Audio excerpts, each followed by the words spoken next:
Marlena Pellegrino says working on the front lines of the coronavirus pandemic is emotionally and physically exhausting.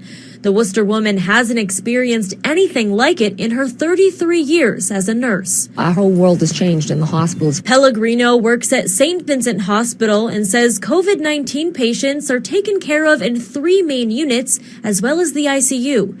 She says the patient's health can collapse fast and require critical care. You're monitoring their blood pressure, obviously their vital signs, keeping their fever down. Their respiratory status is very, very important. If they're short of breath, you're giving them oxygen. Everyone in the hospital wears surgical masks, and people working with COVID patients wear a gown, gloves, an N95 mask, and face shield. The PPE stock is low, so nurses have to wear the same set of equipment all day long. It's not the highest standard.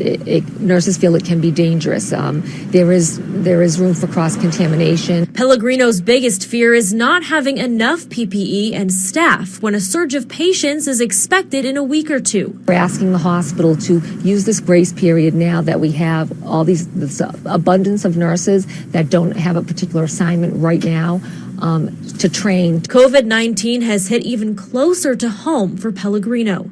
Her Uncle Joe died from it last week. He was a very vibrant, funny character. And her cousin who cared for him also tested positive and is on a ventilator.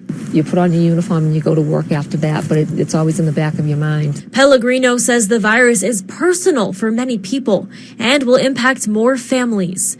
She and her coworkers are trying to offer support and lift each other's spirits. We've been encouraging nurses and other healthcare professionals to keep a journal about your different shifts and what's been going on day to day, how you feel, what you've been doing, so that maybe we can learn from this.